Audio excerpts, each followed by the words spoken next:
Okay, today we are going to study about the Beer strain theory. Okay, this theory is very important for many things like heat of combustion, heat of hydrogenation.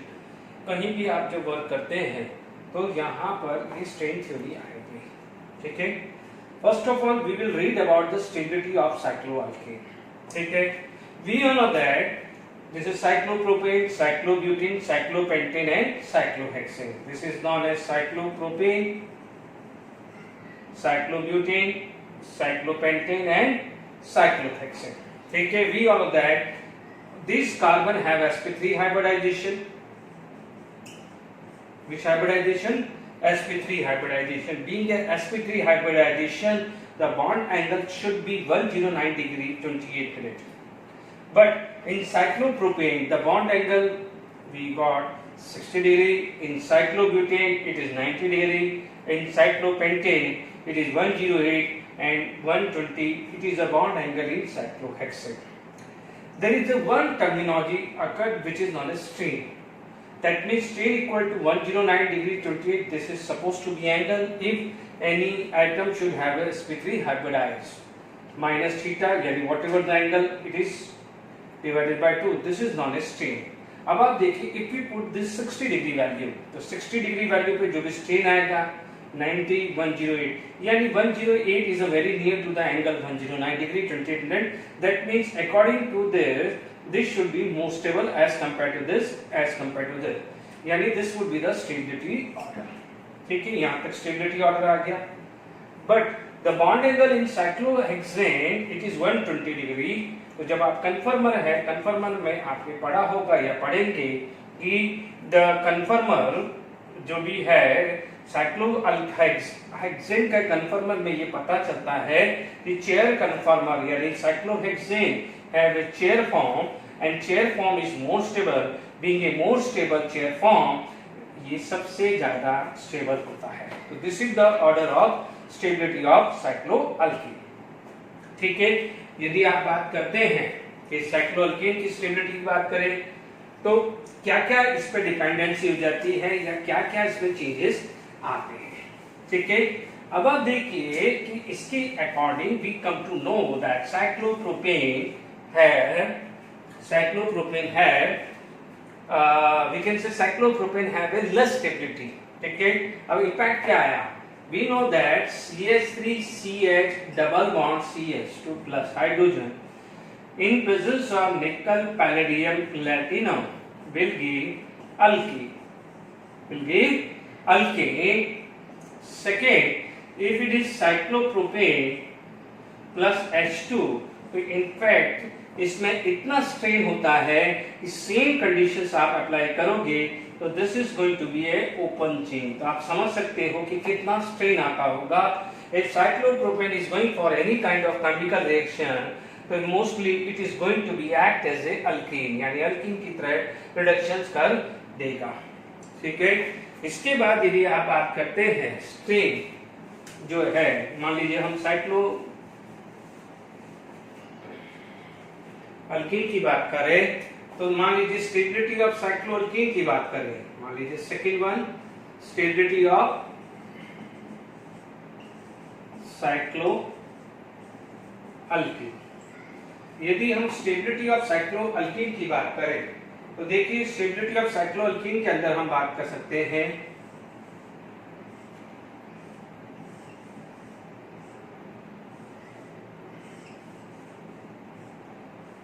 ठीक है. तो here angle कितना होता है 60. Here angle is 190 degree. Here the angle is 108 about to be and here the angle is 120. तो strain क्या हो गया? यहाँ पर हाइब्रिडाइजेशन क्या है? sp2. Being sp2 hybridisation theoretical bond angle should be 180 to 120.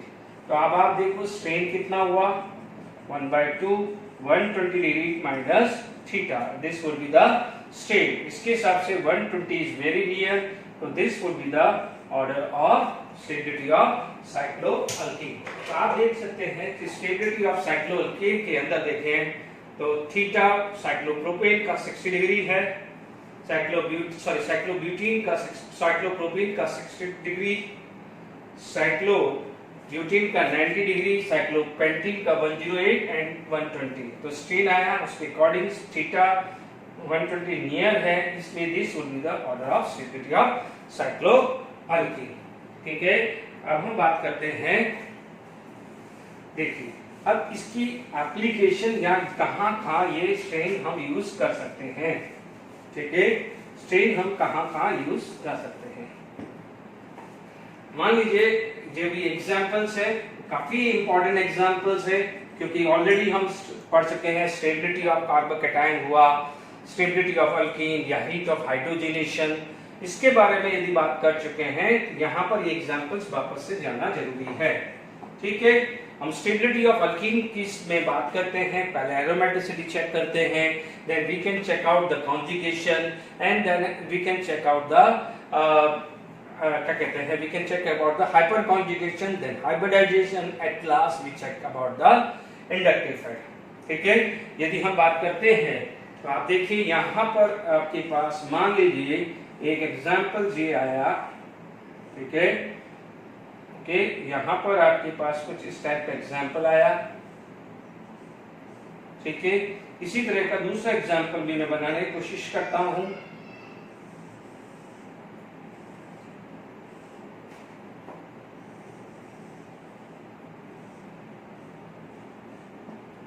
देखिए ये दो एग्जांपल अपन एक साथ डिस्कस करते थे, एग्जैक्टली सेम है, इसमें थोड़ा सा चेंजेस मैंने किया है। देखिए जनरली हम अल्कीन में देखते हैं क्या है, we can check out the conjugation, conjugation है ही नहीं यहाँ पर, एरोमेटिक तो है ही नहीं, तो चलो थोड़ी देर के लिए साइड में कर देते हैं।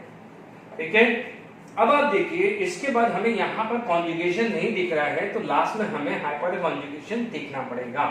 हाइपर कॉन्जुगेशन के लिए आपको अल्फा हाइड्रोजन ढूंढना है, क्या ढूंढना है, अल्फा हाइड्रोजन। अब आप देखिए here this is the 1 degree carbon, तो हियर 3 अल्फा, यहां पर आपके पास आया तो ये 2 अल्फा, चलो इसका भी मानना है तो आप 2 अल्फा और मान सकते हो। तो अभी थोड़ी देर के लिए मैंने 5 अल्फा ले लिया, आप चाहो तो ये 2 अल्फा भी मान सकते हैं और इसके हिसाब से भी 2 अल्फा यानी 7 अल्फा भी ले सकते हैं, इसमें कोई इशू नहीं। ठीक है, अब आप देखिए यहाँ पर यदि बात करें तो यहाँ पर तो कोई अल्फा कार्बन है नहीं, यहाँ पर ये अल्फा कार्बन है तो यहाँ पर 2 अल्फा हाइड्रोजन और यहाँ पर 2 अल्फा हाइड्रोजन, यहाँ पर 4 अल्फा है और यहाँ पर है 5 अल्फा। तो अपन क्या सोचेंगे कि this should be more stable then this, this should be more stable then this, पर आप देखेंगे कि ये क्या है, साइक्लोअल्कीन। ठीक है, साइक्लोअल्कीन का जो स्ट्रेन आएगा 120 माइनस 60/2, क्योंकि साइक्लोअल्कीन में 120 एंगल होना चाहिए और साइक्लोप्रोपीन में एंगल कितना है, 60। तो यू कैन इमेजिन स्ट्रेन क्या है ये।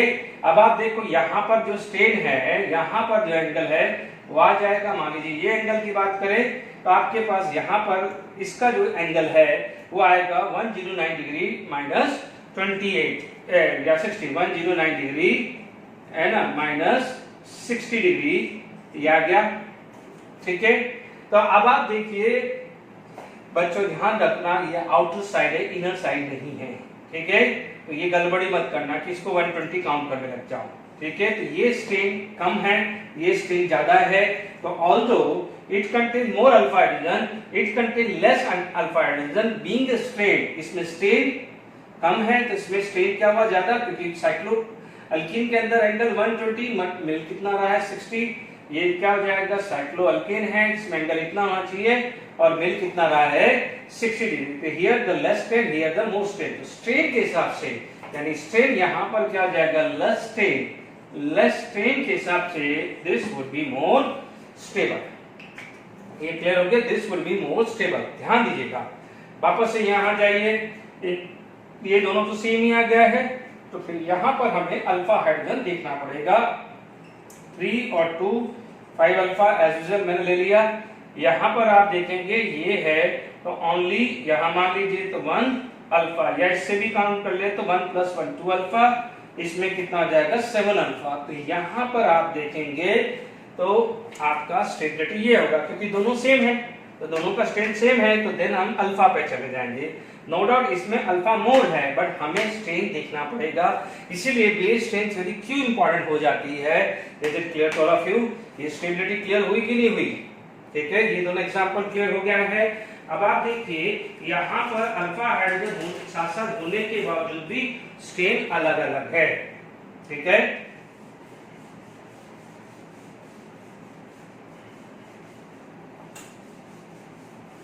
अब काफी इजी बन जाता है। मान लीजिए आपके पास कोई भी थर्ड एग्जांपल ये ले लिया, लेट इट बी ये आ गया केस,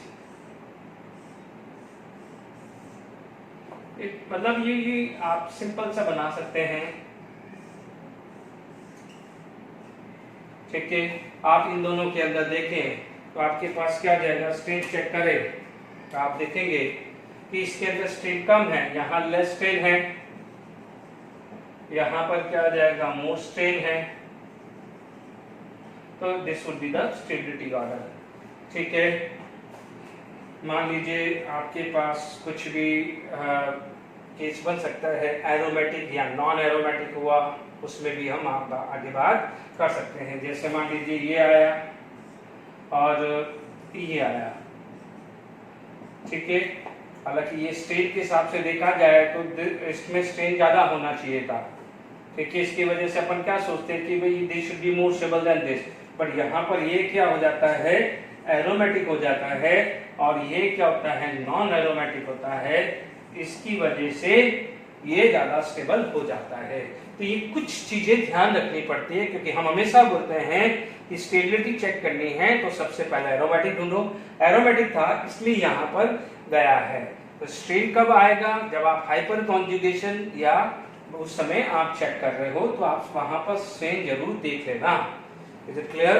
बात समझ में आ गई? यानी पहले आप देखेंगे एरोमेटिक, नॉन एरोमेटिक, फिर नॉन एरोमेटिक है तो फिर कॉन्जुगेशन पे मूव करेंगे, क्योंकि एंटी एरोमेटिक तो सबसे लास्ट में चला जाएगा।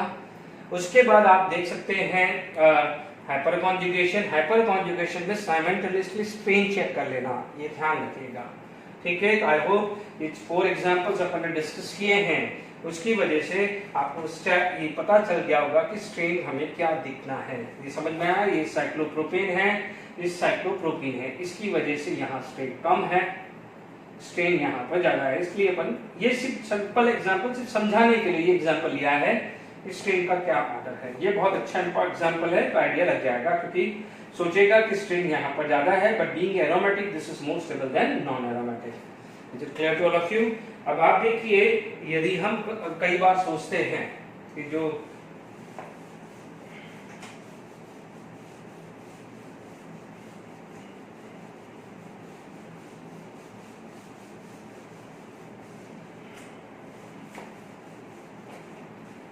हम लोग कई बार सोचते हैं कि साइक्लो अल्कीन के अंदर साइक्लो, जैसे मान लीजिए चीज ध्यान रखिए कि नोट, जैसे अपन सोचते हैं कि ये बनाया साइक्लो अल्काइन, साइक्लोहेक्साइन बनता है या नहीं बनता, तो मेक श्योर साइक्लोहेक्साइन नहीं बनता है। ठीक है, क्योंकि आप सोचिए यदि यहाँ पर हम बात करें कि भाई हेक्साइन बनता है, तो नो डाउट 8 कार्बन या 8 कार्बन से ज्यादा होगा तो हेक्साइन बन जाएगा।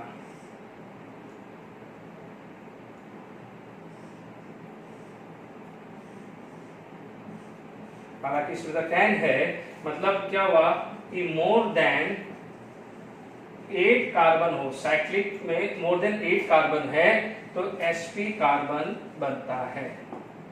क्या आ जाएगा, sp कार्बन बन जाता है। Is it clear to all of you? जैसे यहाँ पर ये बन जाएगा, आप इसी रिंग में 8 कार्बन वाली भी बना सकते हो। ठीक है, यदि आपको बनाना है तो बना सकते हैं। जैसे मान लीजिए ये आया,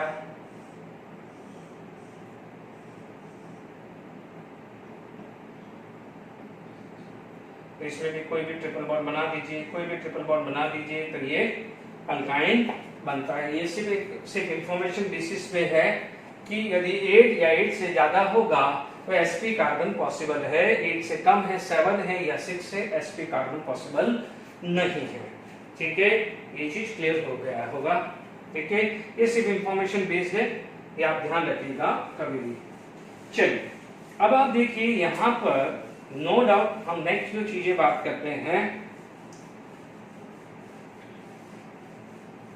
वो बात करते हैं heat of combustion. Heat of hydrogenation हमने कई पढ़ चुके हैं कि heat of hydrogenation is depend upon heat of hydrogenation is inversely proportional to stability of alkene. देख लेंगे एक दो एग्जांपल्स, एक बार रिवीजन के लिए हम वापस से हीट ऑफ हाइड्रोजनेशन पे डाल देंगे। पहले क्या करते हैं, हीट ऑफ कंबस्टन पहले कर लेते हैं।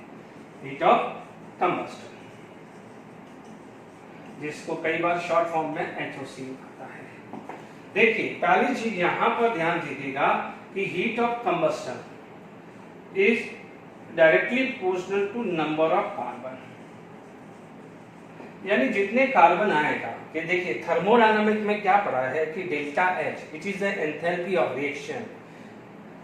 तो हमने पढ़ा है कि सपोज किसी भी ऑर्गेनिक कंपाउंड का कंबस्टन होता है, आप देखेंगे formula C6H5 plus O2 will give X moles of CO2 plus Y mole of H2O। ठीक है, बैलेंस आपने कर दिया, ये 2X plus Y/2 हुआ। तो आपने यहाँ पर क्या ले लिया है, यहाँ क्या ले लिया है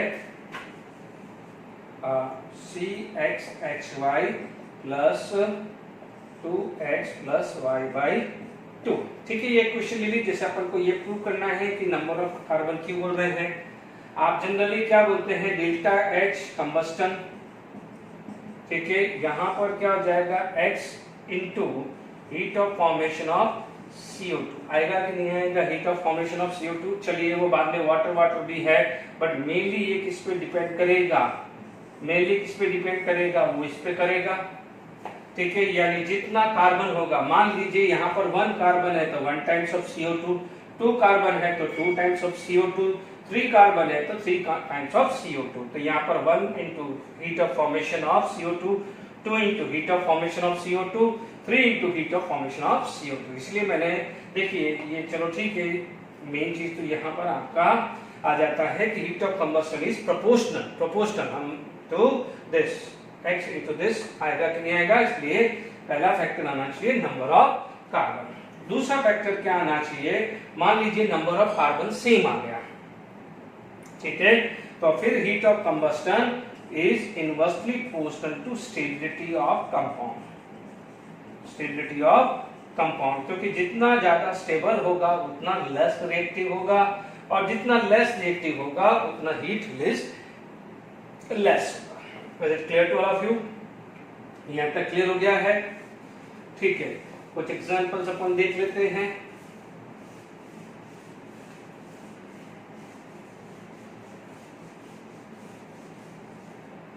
देखिए मान लीजिए कोई एग्जांपल्स हमने लिया, मान लीजिए आपके पास ये ले लिया दिस,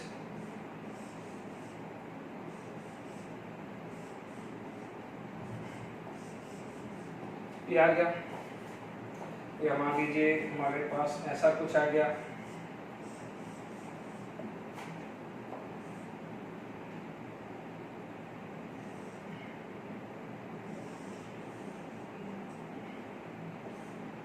किसी भी फॉर्म में दे दिया, ऐसा कुछ भी दे दिया।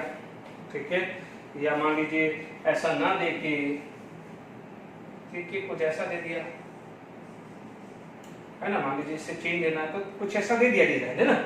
अब मान लीजिए 2 एग्जांपल है, आप चेक कर लीजिए how many carbon, 3 carbon, 4 carbon, 5 carbon and 6 carbon. More the carbon more the heat of combustion. बिल्कुल सिंपल हो गया। How many carbon, 6, 5 carbon and 4 carbon, तो 6, 5 and 4। Is it clear to all of you? यहाँ पर आपने देखा, कुछ नहीं देखना, सबसे पहले नंबर ऑफ कार्बन चेक करने हैं। जिसमें कार्बन ज्यादा होगा उतना हीट ऑफ कंबस्टन ज्यादा होगा। बहुत सिंपल है और बनते हैं न्यूमेरिकल्स। ठीक है, ये पहले हो गया है।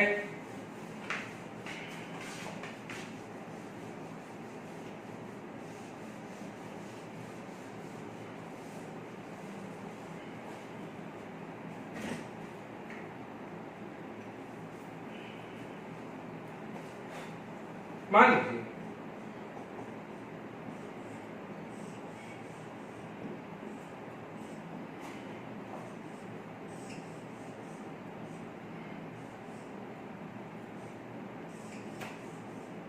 कंपाउंड बनाया, ठीक है। अब मान लीजिए आपके पास जैसे मान लीजिए यहाँ पर कार्बन कितने हैं, 6 है, कार्बन यहाँ पर 6 है, तो ध्यान रखना हाइड्रोजन पे मत चले जाना, हाइड्रोजन नहीं देखना है, अपन को सिर्फ कार्बन देखना है। यदि कार्बन नहीं है तो then go for stability of compound. No doubt यहाँ पर आपको क्या मिल रहा है, कॉन्जुगेशन, यहाँ पर अल्फा हाइड्रोजन आपको ये मिल रहे हैं, मान लीजिए 2 अल्फा 2 अल्फा, तो ये इसके हिसाब से 4 अल्फा, तो इसके हिसाब से भी 4 अल्फा। भाई इसका कॉन्जुगेशन इसके साथ होगा तो इसी का कॉन्जुगेशन इसके साथ भी होगा, इसलिए हम यहाँ पर बोल रहे हैं, जबकि यहाँ पर 2 अल्फा और 2 अल्फा आएगा, तो यहाँ पर अल्फा कितना हो गया, 8 अल्फा टोटल, यहाँ पर कितना हो गया 4 अल्फा।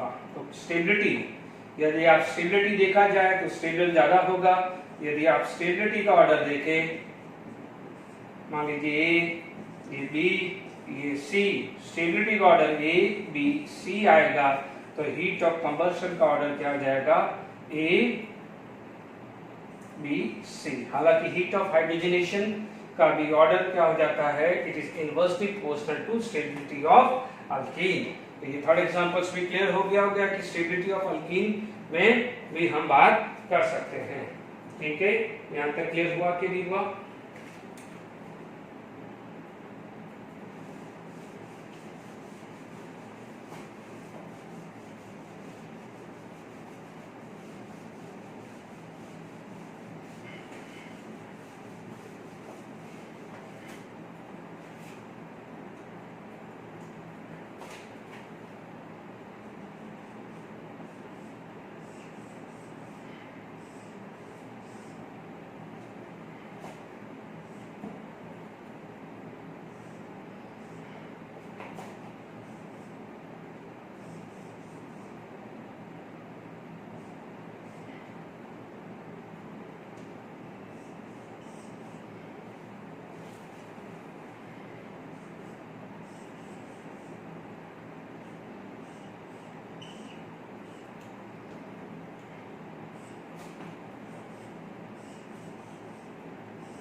ठीक है, आप चेक करेंगे इनमें कार्बन सेम, बिल्कुल एग्जैक्टली सेम है।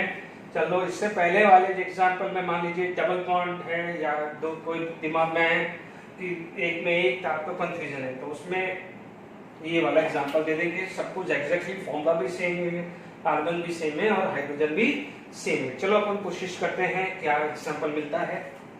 देखिए यहाँ पर कार्बन सेम है, चेक कर लीजिए पांचों में कार्बन सेम है, ये लिख देता हूं, ये बी लिख देता हूं, ये सी लिख देता हूं, ये डी लिख देता हूं और ये ई लिख देता हूं। Is it clear? आप चेक कर लीजिए, सबसे पहले कार्बन चेक कर लिया। अब जब कार्बन चेक करते हैं तो स्टेबिलिटी ऑफ अल्कीन ढूंढते हैं। अब देखिए अल्कीन में कॉन्जुगेशन है ही नहीं, तो गो फॉर अल्फा हाइड्रोजन। यहाँ पर कितने हैं, 2 अल्फा, कितने अल्फा है, 2 alpha, how many alpha hydrogen are there, 2 alpha. यहाँ पर कितना हुआ, 1 और 2, यानी ये भी 2 अल्फा, ये भी 2 अल्फा, तो यहाँ पर आया 4 अल्फा। यहाँ पर कितना गया, 4 alpha. Is it clear to all of you? चलिए अभी यहाँ पर बात करें तो यहाँ पर आया 2 अल्फा, यहाँ पर आया 2 अल्फा, ये 1 डिग्री है, तो यहाँ पर कितना हो जाएगा 3 अल्फा, ये कितना है 2 डिग्री, तो ये 2 अल्फा। ठीक है, चेक कर लीजिए, ये 2 डिग्री था तो 2 अल्फा, ये भी 2 अल्फा, ये 2 अल्फा, तो 2 + 2 4 अल्फा, ये 2 degree 2 alpha, 2 degree 2 alpha, 1 degree 3 alpha, क्योंकि यहाँ CH3 होगा, ये क्या होगा CH3, इसलिए 3 अल्फा, 2 + 2 4 + 2 6 + 3, आप क्या बोलोगे 9 अल्फा, क्या बोलोगे 9 अल्फा हो गए। Is it clear to all of you? अब जब 9 अल्फा आ गए हैं तो अब हम यहाँ पर आप बात करें तो हमारे पास कितना है, यहाँ पर आ गया 2 अल्फा, ये 1 डिग्री है तो यहाँ पर आ गया 3 अल्फा, तो ये कितना हो गया 5 अल्फा, ये भी क्या हो जाएगा 1 डिग्री, ये कितना है 2 डिग्री, तो यहाँ पर 3 अल्फा, 2 अल्फा तो यहाँ पर भी आया 5 अल्फा। ये 5 अल्फा है, पर ध्यान दीजिए ये ट्रांस है, क्योंकि आप देखेंगे ये एच आई वी, जबकि ये क्या है cis I V. Is it clear to all of you? वापस से एक बार पेंसिल से करके वापस रब कर देना। ये क्या हो जाएगा सिस फॉर्म, तो ये क्या हो जाएगा transform. Is it clear to all of you? ये सिस फॉर्म, तो ये क्या हो जाएगा ट्रांसफॉर्म हो जाएगी। Is it clear to all of you? अब आप देखिए 1 by 1 स्टेबिलिटी ऑर्डर निकालते हैं, फिर हीट ऑफ कंबशन इसको उल्टा कर देते हैं। पहले स्टेबिलिटी निकाल देते हैं, जब तक कॉन्फिडेंस नहीं आ जाता जब तक स्टेबिलिटी निकालते हैं। स्टेबिलिटी के लिए सबसे ज्यादा अल्फा किसमें मिल दिख रहे हैं? सी में। फिर आप देखेंगे किसमें अल्फा है? अल्फा ज्यादा डी और ई में, बट इसमें 5 अल्फा है, इसमें भी 5 अल्फा। ठीक है, क्योंकि देखिए इसमें 2 अल्फा, इसमें 4 alpha, 5 alpha, 5 alpha, 9 alpha. 9 alpha वाले को सबसे पहले लिखा है। अब आप देखो 5 अल्फा 5 अल्फा, दोनों में 5 अल्फा है, but transform is more stable, इसलिए क्या हो जाएगा डी आ जाएगा, और उसके बाद क्या आ जाएगा E, because we already read about that trans is more stable than cis form. ठीक है, उसके बाद 4 अल्फा आया बी, और क्या आ जाएगा उसके बाद क्या आ जाएगा ए आ जाएगा, विच इज 2 अल्फा। देख लीजिए, आराम से देख लीजिए कि क्या इसमें आया है। देखिए, तो आपके पास ये ऑर्डर आ गया stability C 9 alpha, D 5 alpha plus trans, ठीक है, E 5 alpha plus cis, B 4 alpha, A 2 alpha. यहां तक क्लियर हो गया? क्योंकि हमने पहले क्या देखा था, नंबर ऑफ कार्बन। ठीक है, अब आप देखिए heat of combustion, just reverse कर दो, C less than D less than E less than B less than A. ठीक है, यदि मैं यहां पर हीट ऑफ हाइड्रोजनेशन भी पूछ लेता तो भी आपका आंसर यही आ जाता है, because heat of hydrogenation is inversely proportional to stability of alkene. ये भी ध्यान रखिएगा। ठीक है, अब हमारे पास मान लीजिए एक एग्जाम्पल फिर और ले लेते हैं। ठीक है, पहले अपन ने क्या देखा, जो भी शुरू के एग्जाम्पल थे उसमें नंबर ऑफ कार्बन देखे, क्या कार्बन जिसमें ज्यादा था उसमें हमने हीट ऑफ कंबशन ज्यादा रखा। लास्ट 2 एग्जाम्पल में हमारे पास कार्बन सेम थे, और इनफैक्ट इसमें तो नंबर ऑफ हाइड्रोजन भी सेम थे। फिर हमने क्या देखा, स्टेबिलिटी ऑफ अल्कीन। तो स्टेबिलिटी ऑफ अल्कीन को उल्टा करके हीट ऑफ कंबशन हमने निकाला है, बिकॉज हम बार बार रिपीट करते हैं stability and reactivity are inversely proportional to each other. Clear? अब आप देखिए, मान लीजिए एक एग्जांपल और ले लेते हैं, फिर हम आगे बढ़ते हैं।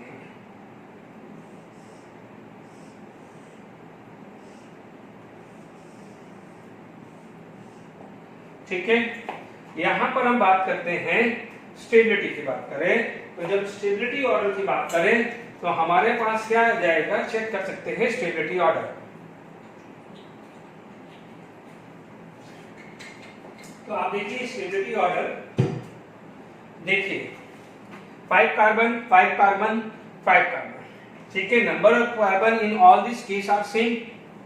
ठीक है, जब नंबर ऑफ कार्बन सेम है तो स्टेबिलिटी देखें, तो स्टेबिलिटी तो हमें कैसे पता चलेगी, फिर एकदम क्लिक होगा, यहां पर आप स्ट्रेन देखेंगे। ठीक है, ये साइक्लोपेंटेन, ये साइक्लोब्यूटेन एंड ये साइक्लोप्रोपेन।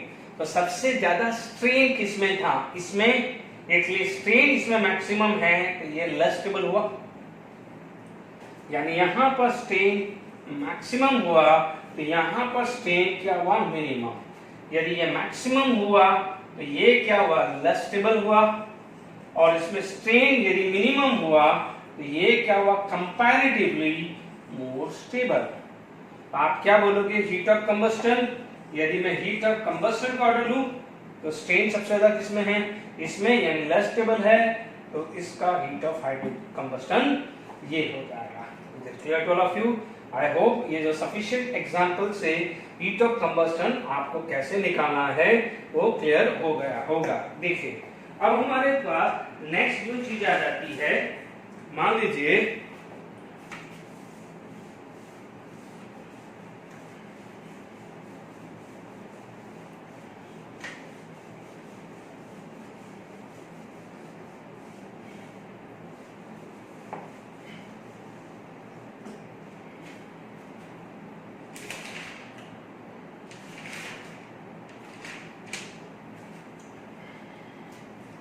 हीट ऑफ कंबस्टन पर मोल। मान लीजिए आपके पास ये 3 कार्बन है, ये 4 कार्बन है, ये 5 कार्बन है और 6 भी ले सकते हैं ना, मैं 3 में ही सफिशिएंट होगा 6 भी। मान लीजिए आपके पास एक कार्बन की एनर्जी x है, तो यानी 1 मोल ऑफ CO2 आता है, तो energy release will be x। तो यहाँ पर कितना जाएगा 3x, यहाँ पर आ जाएगा 4x, यहाँ पर 5x आ जाएगा। ठीक है, यदि मान लीजिए क्वेश्चन होता ओनली हीट ऑफ कंबस्टन, तो definitely this should be higher than this, this should be higher than this, क्योंकि सबसे पहले कार्बन देखना है। इससे पहले वाले एग्जांपल में स्ट्रेन देखा था, क्योंकि कार्बन पहले सेम 5 कार्बन थे, ये ध्यान रखना। बट पूछा क्या है, हीट ऑफ कंबस्टन पर मोल, हाउ मेनी मोल 3, तो divided by 3, how many mole 4, how many mole 5। ठीक है, तो आना क्या है XC आना है, आना क्या है XC आना है, आना क्या है XC आना है। ठीक है, आगे बात में। ठीक है, अब हमारे पास एक चीज इनमें सब में जुड़ जाता है, स्ट्रेन। क्यों? क्योंकि स्ट्रेन भी तो एक फैक्टर साथ में चल रहा है। हालांकि जब हमारे पास नंबर ऑफ कार्बन 6 अलग अलग थे, तो स्ट्रेन क्या हो जाता, थोड़ा सा कम हो जाता, स्ट्रेन पे डोमिनेंसी रहती थी कि नंबर ऑफ कार्बन पे चली जाती थी।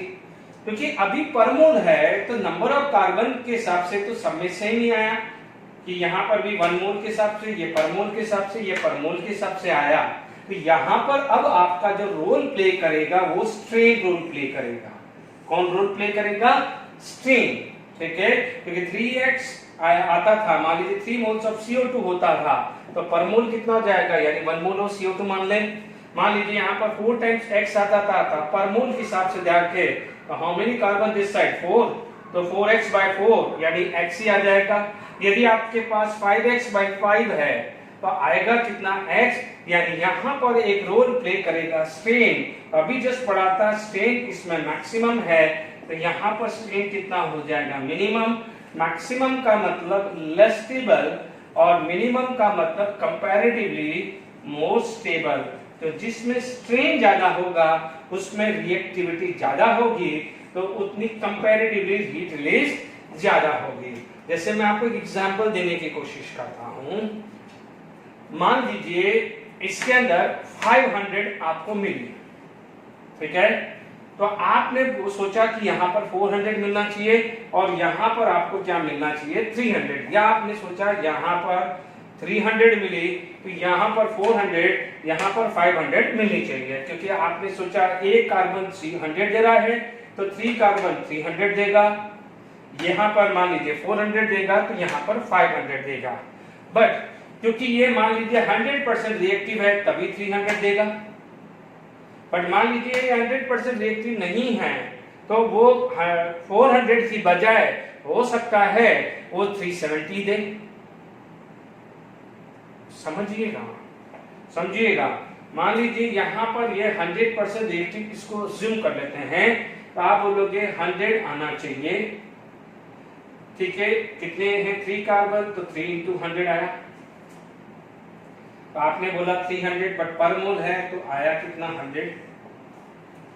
ठीक है, अब इसके कंपेयर में तो ये लेस रिएक्टिव है, तो यहाँ पर CO2 जो है वो तो 100 तो नहीं आएगा, वो हो सकता है वो आ जाएगा 95। तो आप 100 से 95 आया, बट यहाँ पर 4 कार्बन है तो 4 टाइम्स आना चाहिए, बट अभी आप निकाल रहे पर मोल, तो वापस से 4 से डिवाइड कर दोगे तो आया कितना 95। यदि आप देखेंगे इसकी रिएक्टिविटी इससे भी कम है, तो हो सकता है कि 1 CO2 प्रोड्यूस हो रहा है तो सिर्फ 90 रिलीज हो रहा। तो अब 5 कार्बन है तो 5 into 90 आता। आप समझिएगा कि यदि आपका हीट ऑफ कंबस्टन होता तो ये कितना था 3 into 100 300, ये कितना होता 4 into 95 और ये होता 5 into 90। क्योंकि इसकी रिएक्टिविटी कम है तो जो CO2 रिलीज होगा उसकी हीट कम होगी, ऐसा जूम कर लें। तो आप समझ लीजिए ये 300, अब ये 300 से लेस तो नहीं है, ये क्या जाएगा 400 से लेस तो नहीं है। तो आप देख लीजिए हीट ऑफ कंबस्टन आता तो डेफिनेटली आप इसको क्या बोलते हैं higher than second highest, then third highest होते बोलते हैं। पर अभी क्या बोला पर मोल, तो इसका मतलब डिवाइडेड बाय 3 यानी 100, डिवाइडेड बाय 4 यानी 95, डिवाइडेड बाय 5 यानी 90। तो कौन ज्यादा हुआ? 100, 95, 90। इसलिए अपन क्या बोलते थे, मान लीजिए ये एंड सेम आ जाए, थोड़ी देर के लिए इनको सेम मान ले कि ये सब सेम होगा, तो जिसका स्ट्रेन ज्यादा होगा उसकी रिएक्टिविटी ज्यादा होगी। ये आपके पास आ गया है हीट ऑफ कंबस्टन के बारे में बात कर दी कि भी हीट ऑफ कंबस्टन आपको निकालना है तो आप कैसे वर्क कर सकते हैं। ठीक है, तो हीट ऑफ कंबस्टन अलग है और हीट ऑफ कंबस्टन पर मोल ज्यादा है। हीट ऑफ कंबस्टन में सबसे पहले नंबर ऑफ कार्बन देखना है। यदि नंबर ऑफ कार्बन सेम है तो आप जाएंगे स्टेबिलिटी में चले जाएंगे, और यदि मान लीजिए अल्कीन नहीं है तो आप चले जाएंगे कि यदि अल्केन है तो फिर आप चले जाएंगे स्ट्रेन पे चले जाएंगे। यदि हीट ऑफ कंबस्टन पर मोल है तो ध्यान रखना उसमें strain would be maximum rule, यानी जिसका स्ट्रेन ज्यादा होगा उतना हीट ऑफ कंबस्टन पर मोल ज्यादा हो जाएगा। तो ये चीज का प्लीज ध्यान दीजिएगा। ओके,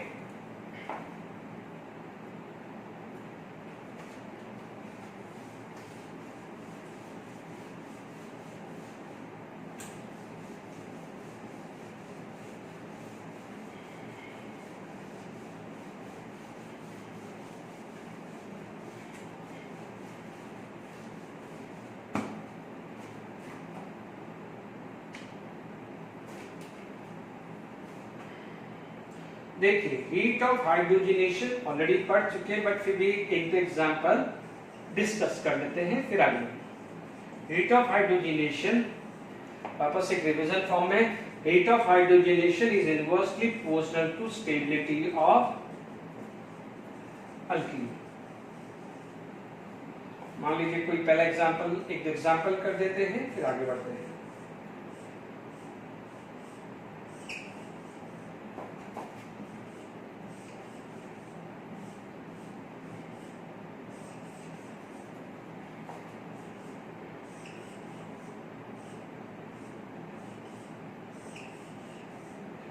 चलिए इसको ऐसा बना देते हैं, इसको ऐसा बना देते हैं और इसको ऐसा।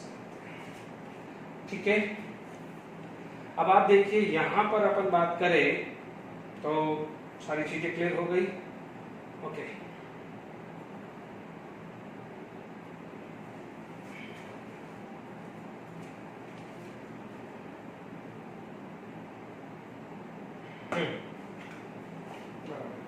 चलिए अब स्टेबिलिटी ऑफ अल्कीन देखें। What is this? Anti aromatic. मैं पाई बॉन्ड यहां लिखूं यहां लिखूं एक ही बात है, क्योंकि ये कार्बन है, ये कार्बन है, ये कार्बन है। पाई सिंगल पाई, यानी ये चीज टूटेगी, यदि ये चीज टूटेगा तो ये पाई बॉन्ड यहाँ शिफ्ट होगा, तो कॉन्जुगेशन है। ये पाई बॉन्ड टूटा तो यह चेक कर लीजिए, पाई सिंगल इनका कॉन्जुगेशन है, तो कॉन्जुगेशन है, साइक्लिक है, प्लेनर है। ठीक है, तो कितने पाई इलेक्ट्रॉन है? 1 2 3 4, कितना हुआ? 4 पाई इलेक्ट्रॉन। तो क्या एंटी एरोमेटिक होगा कि नहीं होगा? यहाँ पर ये एंटी एरोमेटिक है, ये non aromatic, non aromatic, non aromatic, non aromatic, non aromatic and non aromatic. ध्यान दीजिए ये sp3 कार्बन है, ये सब sp3 है, ये sp3 है, तो इसलिए ये दोनों क्या हो जाता है? Non aromatic. ये क्या हो जाते हैं? Non aromatic. ठीक है, एंटी एरोमेटिक सबसे लेस स्टेबल है तो इसको हटा दो। मान लीजिए इसको ए ले लिया, ये बी ले लिया या सी ले लिया। इसका मतलब यदि मैं स्टेबिलिटी की बात करूं, पहले स्टेबिलिटी निकाल देते हैं और हीट ऑफ हाइड्रोजनेशन इसका रिवर्स हो जाएगा। तो स्टेबिलिटी सबसे कम किसकी हुई? ए की हुई। अब आप देखिए बी और सी में, यदि मैं बी और सी में देखो तो नॉन एरोमेटिक है, तो मैं यहाँ पर आप देखोगे, यहाँ देखोगे तो 2 अल्फा, ये 2 अल्फा, यहाँ देखोगे 2 अल्फा, ये देखोगे 2 अल्फा। ध्यान रखिए डबल बॉन्ड से next carbon is alpha carbon. 2 to 4 + 2 + 2 8 alpha. यदि कोई कंफ्यूजन आ रहा हो तो आप हाइपर कॉन्जुगेशन टॉपिक को रिवाइज कर सकते हैं कि how to find out alpha hydrogen. ठीक है, यहाँ देख लीजिए ये 2 अल्फा, ये 2 अल्फा, इस पाई बॉन्ड के लिए क्या हो जाएगा 1 अल्फा 1 अल्फा, तो ये भी तो आएगा अल्फा इधर 2 अल्फा 2 अल्फा 2 + 1 + 2 5 and 5 10, तो यहाँ पर आ गया 10 अल्फा। तो ये दोनों नॉन एरोमेटिक था, इसका अल्फा ज्यादा है तो सबसे ज्यादा स्टेबल सी देन बी आया। सबसे ज्यादा स्टेबल सी 10 अल्फा, बी 8 अल्फा और एक एंटी एरोमेटिक है। सपोज यहाँ पर कोई भी एरोमेटिक होता तो सबसे ज्यादा स्टेबल कौन हो जाता है, aromatic, non aromatic and anti aromatic. अब आप देख लीजिए यहाँ पर ये क्लियर हो गया, तो आपका स्टेबिलिटी ऑर्डर ये आया, तो हीट ऑफ हाइड्रोजनेशन का ऑर्डर क्या आ जाएगा, ए बी एंड सी आ जाएगा। Is it clear to all of you? ठीक है।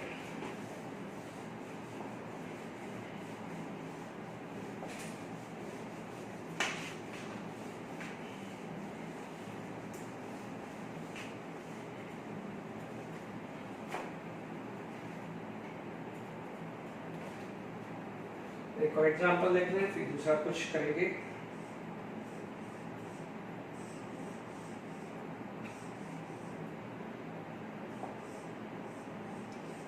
देखिए एग्जांपल तो आप कुछ भी बना सकते हैं, ठीक है। मेन चीज आ जाता है कंसेप्चुअली, ठीक है। मान लीजिए आपने यहाँ पर बना दिया, कॉन्जुगेशन बना दिया, ठीक है। आपने यहाँ कॉन्जुगेशन बना दिया, यहाँ पर आपने ये दो रख दिए या ये दो रख दिए प्रैक्टिस के लिए, ठीक है ना। कुछ भी बना सकते हैं आप, ठीक है। कुछ भी आपने जैसे ये बना दिया, ये बी बना दिया, ये सी बना दिया, ठीक है, ओके। क्योंकि आपने यहाँ पर एंटी एरोमेटिक ऑलरेडी कर चुके हैं, तो अभी वापस से सेम एग्जांपल रिपीट करने का कोई फायदा नहीं है, ठीक है। यहाँ पर क्या मिला, कॉन्जुगेशन, यहाँ पर कॉन्जुगेशन नहीं है और यहाँ पर कॉन्जुगेशन नहीं है, तो ये क्या मिला है, कॉन्जुगेशन, ठीक है। जब कॉन्जुगेशन मिल गया है तो ज्यादा सोचे बिना आप सबसे ज्यादा स्टेबल ए लिख दीजिए, ठीक है। स्टेबिलिटी आपने ए लिख दी। अब आप देखो बी, यहाँ पर कितना है 1 अल्फा, इसके लिए ये 2 अल्फा, इसके लिए ये 2 अल्फा, इसके लिए ये भी 2 अल्फा है और इसके लिए भी ये 2 अल्फा। देख लीजिए अल्फा, इसके लिए ये 2 आए, इसके लिए ये और ये एज वेल एज ये और ये 2 + 2 4 + 1 5 2 + 2 2 + 5, ये 10 अल्फा हुआ। इसके लिए आप देख लीजिए ये 1 1 1 अल्फा 1 अल्फा, ये 1 अल्फा, ये 1 अल्फा, तो 1 1 1 1 4 अल्फा। तो आप देख लीजिए पहले कॉन्जुगेशन, फिर क्या हो जाएगा अल्फा, फिर क्या हो जाएगा सी। तो हीट ऑफ हाइड्रोजनेशन क्या आया, उल्टा कर दीजिए, heat of hydrogenation C B A, और ध्यान दीजिए हीट ऑफ कंबस्टन पूछे तो भी ये सेम ऑर्डर आ जाएगा। Is it clear to all of you? I hope heat of hydrogenation भी एक थोड़े से अलग से एग्जांपल देके एक बार और क्विक रिवीजन करवा दिया है, क्योंकि heat of combustion, heat of hydrogenation एक साथ जैसे रिवाइज कर सकते हैं, ठीक है। यदि हम आगे बात करते हैं, ठीक है,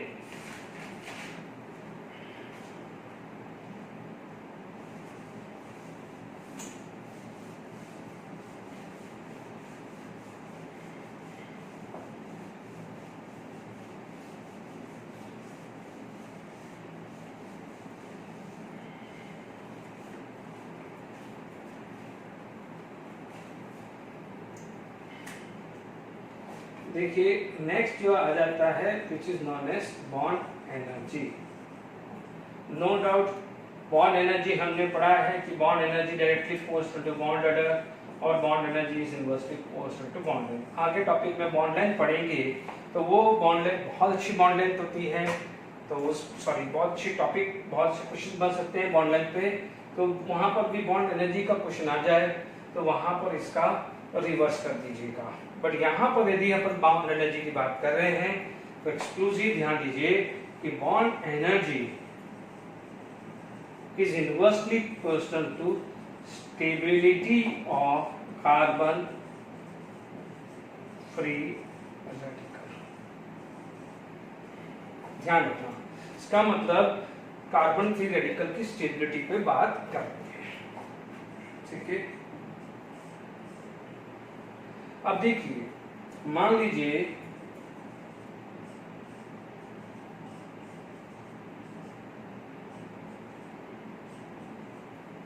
मेरे पास ये दो हाइड्रोजन है, ये H A मान लूं और H B, ठीक है, ठीक है मेरा ये हाइड्रोजन, क्योंकि CH3 CH2 और CH3 होता है, ठीक है। मेरे पास आ जाएगा कि बॉन्ड एनर्जी किसकी ज्यादा है, CHA की ज्यादा है या CHB की ज्यादा है, CHA की ज्यादा है या CHB की। तो सबसे बढ़िया तरीका क्या है, यदि CHA की निकालनी है, इसका मतलब जब ये टूटेगा, जब ये टूटेगा तो आप देख लीजिए, जब ये टूटेगा,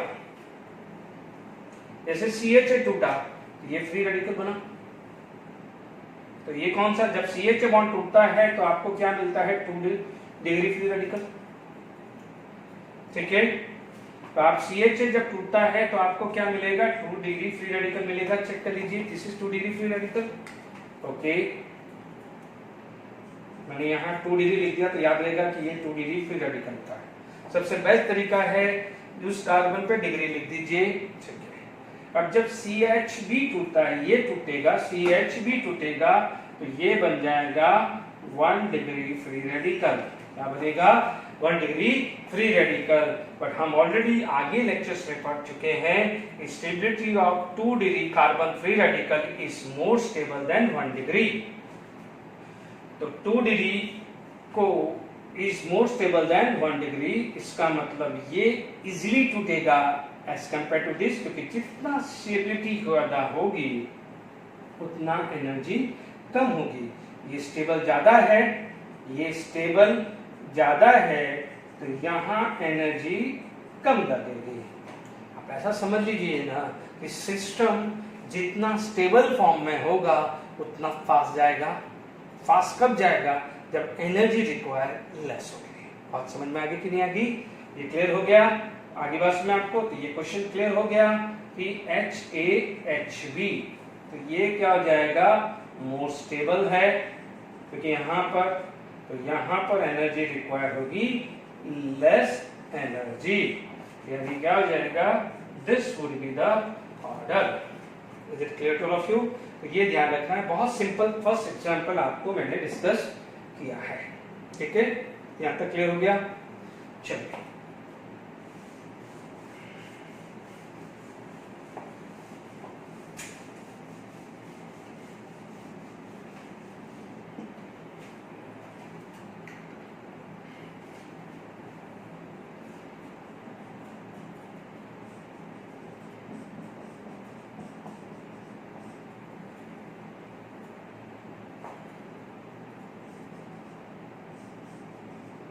ठीक है, मान लीजिए HA, HB, HC, HD, ज्यादा कुछ नहीं सोचना। सबसे पहले बेस्ट तरीका है कि ये जो कार्बन है इसकी डिग्री या कुछ नहीं करो। ये क्या है, 1 डिग्री, ये है 2 डिग्री, ये एलाइलिक है और ये विनाइलिक है, एलाइलिक, ठीक है। डबल बॉन्ड से जो नेक्स्ट कार्बन होता है उसे एलाइलिक कार्बन बोलते हैं। ये क्या है, 2 डिग्री और ये 1 डिग्री कार्बन है, ठीक है। ये विनाइलिक डबल बॉन्ड वाला जो कार्बन होता है उसे विनाइलिक कार्बन बोलते हैं, ठीक है। हमारे को पता है कि एलाइलिक ऐसा बनेगा, यदि यहां से टूटा तो ये बनेगा। विनाइलिक पे ऐसा बनेगा। आपको पता है कि ये sp2 वाले का फ्री रेडिकल सबसे पीछे जाता था, इनफैक्ट sp3 से भी पीछे जाता था, क्योंकि ना तो ये कॉन्जुगेशन बनाता है ना हाइपर कॉन्जुगेशन बनाता है। ये already stability of carbon free radical में पढ़ चुके हैं। ये है 2 डिग्री, ये क्या है 1 डिग्री। यहाँ पर क्या बनेगा, आप सबसे बढ़िया तरीका क्या है, ये हाइड्रोजन हटेगा तो 2 डिग्री फ्री रेडिकल, ये हाइड्रोजन हटेगा तो 1 डिग्री फ्री रेडिकल, ये हाइड्रोजन हटेगा तो ये फ्री रेडिकल, पाई सिंगल फ्री रेडिकल कॉन्जुगेशन मिला। यहाँ पर ये हाइड्रोजन हटेगा तो यहाँ फ्री रेडिकल मिलेगा, तो क्या ये फ्री रेडिकल किसी तरह का कॉन्जुगेशन देगा, नहीं देगा ना। तो अब आप देख लीजिए सबसे ज्यादा आपका जो स्टेबल जो होगा वो कौन होगा, एलाइलिक। सबसे ज्यादा ये क्या हो जाएगा, एलाइलिक। एलाइलिक फर्स्ट स्टेबल होगा, स्टेबिलिटी 1। ये आ जाएगा सेकंड पोजीशन पुलिरी बिकॉज ऑफ हाइपर कॉन्जुगेशन। फिर ये थर्ड पोजीशन पे, ये fourth position. This is according to the stability. Okay, अब हमारे को चाहिए बॉन्ड एनर्जी। जितना ज्यादा स्टेबल होगा उतनी बॉन्ड एनर्जी कम होगी। तो सबसे ज्यादा स्टेबल कौन है, 1। तो मान लीजिए मैं इसको ये लिख देता, बार बार CH लिखना पड़ेगा। तो यहाँ पर A, B, C और D लिख देता हूँ, यानी बॉन्ड एनर्जी B लिख देता हूँ। ठीक है, तो सबसे कम कौन सी होगी, B बॉन्ड एनर्जी। उसके बाद कौन होगी, C। उसके बाद कौन होगी, D। और सबसे ज्यादा एनर्जी रिक्वायर्ड होगी ये। क्योंकि सोचिए इसको, यदि ये फ्री रेडिकल हम हमेशा पढ़ते हैं कि rate of reaction is directly proportional to stability of intermediate. यदि ये इंटरमीडिएट ज्यादा स्टेबल होता तो रेट ऑफ रिएक्शन फास्ट होता है। यदि रेट ऑफ रिएक्शन फास्ट होने का मतलब एनर्जी रिक्वायर लेस हुई कि नहीं हुई। तो किसी भी तरह से आप इस चीज को समझ सकते हैं। ठीक है,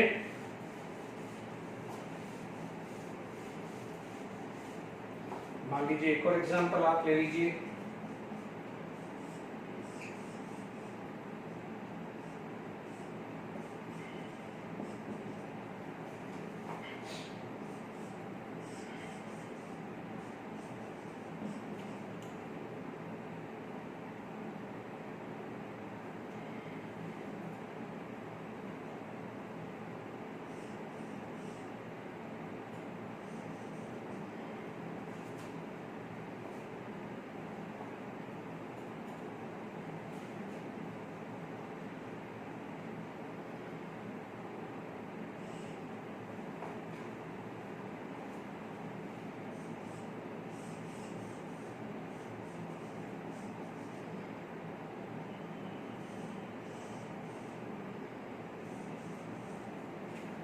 ठीक है, ये बना दिया।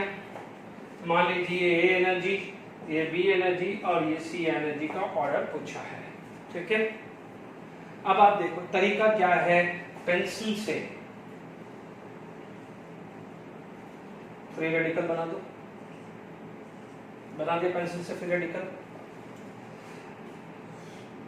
Free radical single double bond single, this clear cut conjugation.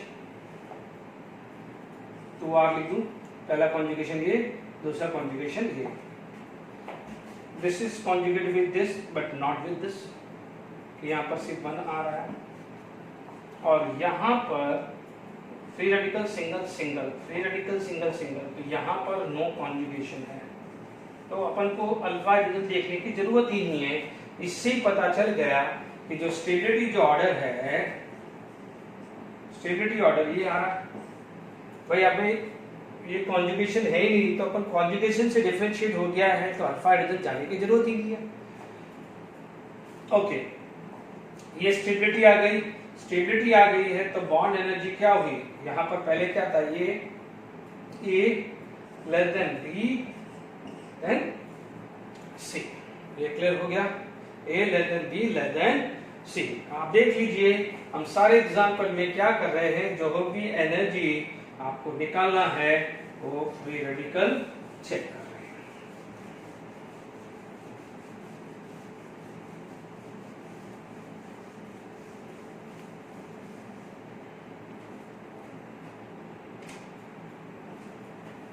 चलिए एक और एग्जांपल लेते हैं, फिर दूसरा टॉपिक लेंगे।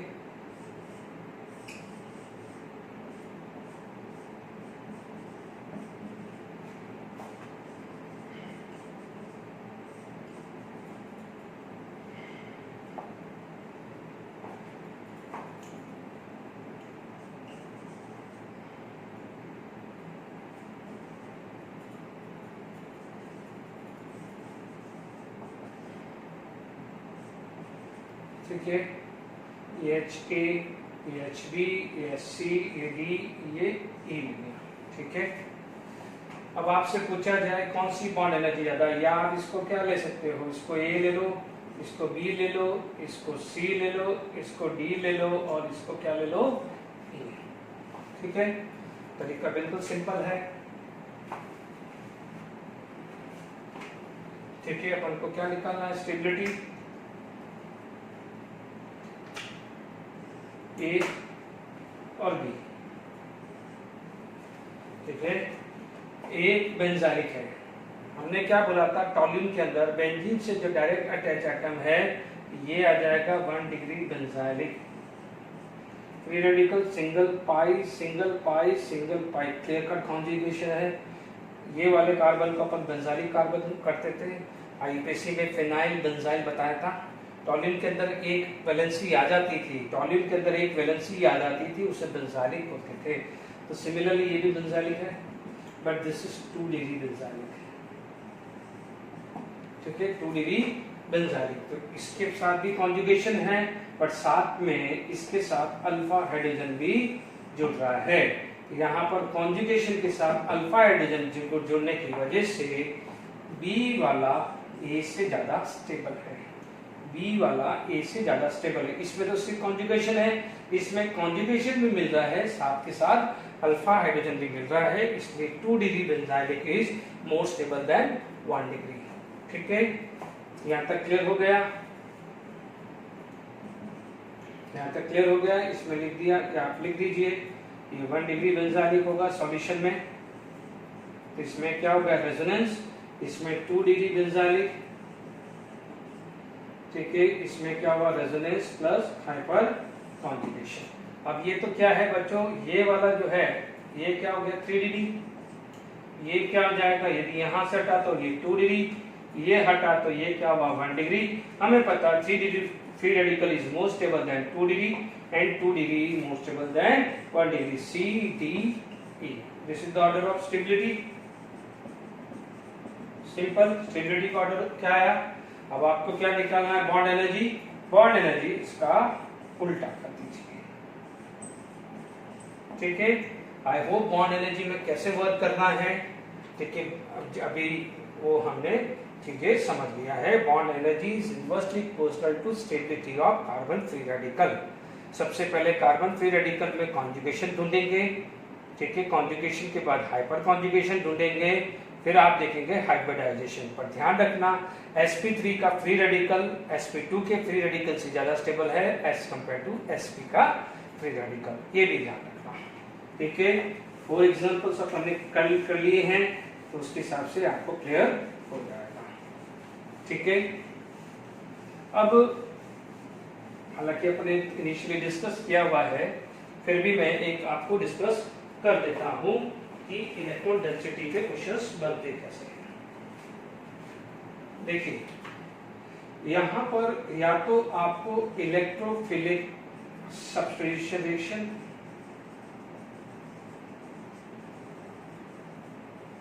या आपसे पूछा जाएगा order of electron density in benzene ring. ये इस पे ऑर्डर क्वेश्चन आएगा। हमने ये पढ़ा है कि plus N electron density benzene ring में इंक्रीज करता है और minus N electron density benzene ring में डिक्रीज करता है। और electrophilic substitution reaction is favourable where electron density is higher. तो ये दोनों एक जैसा ही होता है। आपको एक सिंपल सा एग्जांपल दे लें।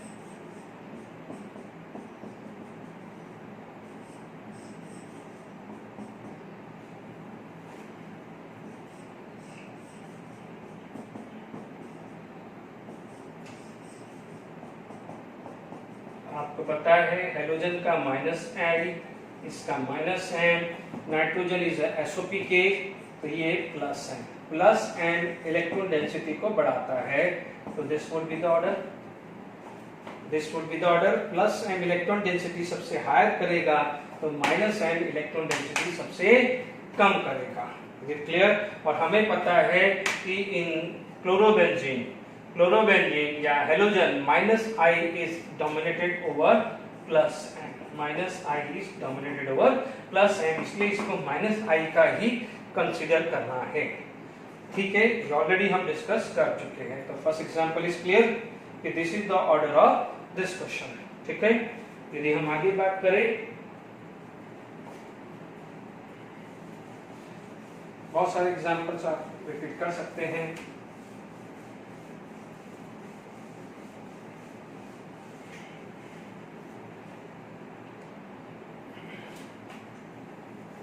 मान लीजिए आपने ये बनाया O माइनस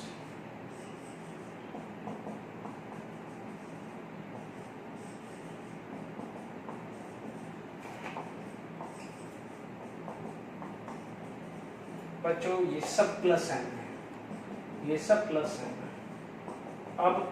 अब आप देखोगे प्लस एम का ऑर्डर हमेशा बताया नेगेटिव चार्जेस ऑलवेज बी, तो आप देखेंगे प्लस एम का ऑर्डर ये आता है, क्योंकि nitrogen is a very good donor as compare to oxygen, क्योंकि nitrogen is less electronegative than oxygen. आप देखेंगे तो this is the order of plus M, ठीक है।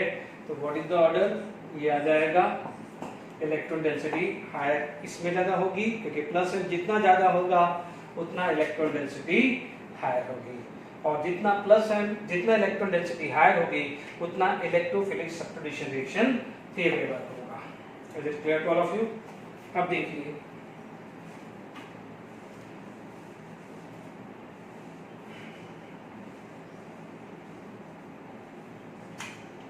अब आप डाल सकते हैं, जैसे यहाँ ले लिया OH ले लिया, यहाँ CH3 ले लिया, यहाँ बेंजीन रिंग ले लिया, यहाँ साइनाइड ले लिया, ठीक है। कुछ भी बना सकते हैं। अभी थर्ड एग्जांपल ले लिया, तो इसमें क्या हो जाएगा प्लस एम, इसके अंदर हाइपर कॉन्जुगेशन आता है, इसमें आ जाता है minus M. Plus M electron density बढ़ाता है, हाइपर कॉन्जुगेशन भी इलेक्ट्रॉन डेंसिटी बढ़ाता है, but plus M is dominated over hyper conjugation, इसलिए this would be the order. यदि ये चीज अभी नहीं समझ में आ रही है तो plus M minus M effect एक बार और देख लीजिएगा, ठीक है, ठीक है। और तो क्या है, आपको ये सारे एग्जांपल्स ध्यान रखना है, ठीक है। इस आज के लेक्चर में जो भी है, ठीक है, हमने क्या क्या डिस्कस किया है, बेयर स्ट्रेन थ्योरी पढ़ी हुई है, ठीक है, बेयर स्ट्रेन थ्योरी पढ़ी है। उसके बाद हमने पढ़ा था हाइट ऑफ कंबस्टन, फिर हमने हीट ऑफ कंबस्टन या एंथैल्पी ऑफ कंबस्टन कुछ भी बढ़ा सकता है, हीट ऑफ कंबस्टन पर मोल पढ़ा है, हीट ऑफ हाइड्रोजनेशन भी 2-3 एग्जांपल्स हमने डिस्कस कर दिए हैं, ठीक है। अब आप देखिए इसमें जो है कि अपना इलेक्ट्रोफिलिक सब्स्टिट्यूशन रिएक्शन भी हमने डिस्कस कर दिया है। प्लस एम फेवरेबल होगा तो माइनस एम लिस्ट फेवरेबल होगा। लास्ट में इस टॉपिक के लेक्चर में हल्का सा ब्रेडेड रूल एक बार रिवाइज करा देता हूँ। ध्यान रखिएगा कि हम ऑलरेडी बात कर चुके हैं, वापस से रिवाइज कर देना। ब्रेडेड रूल है ना, ब्रिज हेड कार्बन या bridge head atom never be sp2, और 8 कार्बन से ज्यादा बाइसेक्लो कंपाउंड में आता है तो आप जो भी बन सकता है, 8 कार्बन से ज्यादा होगा तो ब्रेडेड रूल नहीं लगेगा, ठीक है। जैसे मान लीजिए यहाँ आया, ठीक है, तो आप बोलोगे यहाँ पर मान लीजिए sp2 कार्बन बनाना है, तो ये sp2 कार्बन नहीं बनेगा, इससे कई कार्बोकेटाइन की स्टेबिलिटी या बेसिक कैरेक्टर इफेक्ट पड़ जाता है। जैसे मान लीजिए आपको ये बनाना है, तो ये क्या है, sp3 कार्बन होता है, ठीक है, और यदि sp3 कार्बन तो ये चलेगा। और यदि यही चीज कार्बोकेटाइन बनाओ, यदि पॉजिटिव चार्ज बनाओ तो ये नहीं चलेगा, क्योंकि दिस इज sp2। यदि कार्बोकेटाइन का हाइब्रिडाइजेशन देखूं तो sp2, ये sp2 नहीं चलेगा, sp3 चल सकता है। ये वाले कार्बन पे या यहाँ वाले एटम के ऊपर पाई बॉन्ड या प्लस चार्ज नहीं आना चाहिए, ठीक है। तो ये चीज खासकर ध्यान दीजिएगा, ये चीज हम ऑलरेडी डिस्कस कर चुके हैं, फिर भी एक रिवीजन पॉइंट ऑफ व्यू एक हल्का सा डिस्कशन कर लेते हैं। फॉर एग्जांपल मान लीजिए यहाँ पर नाइट्रोजन है, डबल बॉन्ड है, और यदि ये नाइट्रोजन है और ये डबल बॉन्ड है तो यहाँ पर कॉन्जुगेशन होगा, यहाँ पर कॉन्जुगेशन नहीं होगा, क्योंकि ये ब्रैकेट रूल के हिसाब से ये नहीं होगा। इसलिए बेसिक कैरेक्टर की बात करें तो यहाँ डीलोकलाइजेशन हो रहा है और यहाँ पर डीलोकलाइजेशन नहीं हो रहा है। तो डीलोकलाइजेशन हो रहा है तो ये लेस बेसिक होगा और ये मोर बेसिक होगा। फॉर एग्जांपल डिस्कस कर लेते हैं, है ना, कि जैसे कुछ आ जाता है कि हाइपर कॉन्जुगेशन अकर होगा या नहीं होगा। मान लीजिए कार्बोकैटायन है, ठीक है, यहाँ CH3 है और पूछा जाता है कि हाइपर कॉन्जुगेशन होगा। तो देखो हाइपर कॉन्जुगेशन के लिए अल्फा हाइड्रोजन चाहिए, यहाँ अल्फा हाइड्रोजन नहीं है, अल्फा हाइड्रोजन नहीं है, यहाँ अल्फा हाइड्रोजन है, बट ब्रैकेट रूल के हिसाब से हाइपर कॉन्जुगेशन नहीं होगा, क्योंकि यहाँ से हाइड्रोजन, देखिए यहाँ से हाइड्रोजन यहाँ चला गया तो प्लस चार्ज यहाँ शिफ्ट होगा और प्लस चार्ज यहाँ शिफ्ट हो जाएगा तो bridge head carbon never be sp2 हाइब्रिडाइड। तो ये चीज कुछ ब्रैकेट रूल के बारे में हमने डिस्कस करी है, तो कल का सा इस पे रिवीजन भी करवा दिया है। Okay, for today, thank you very much.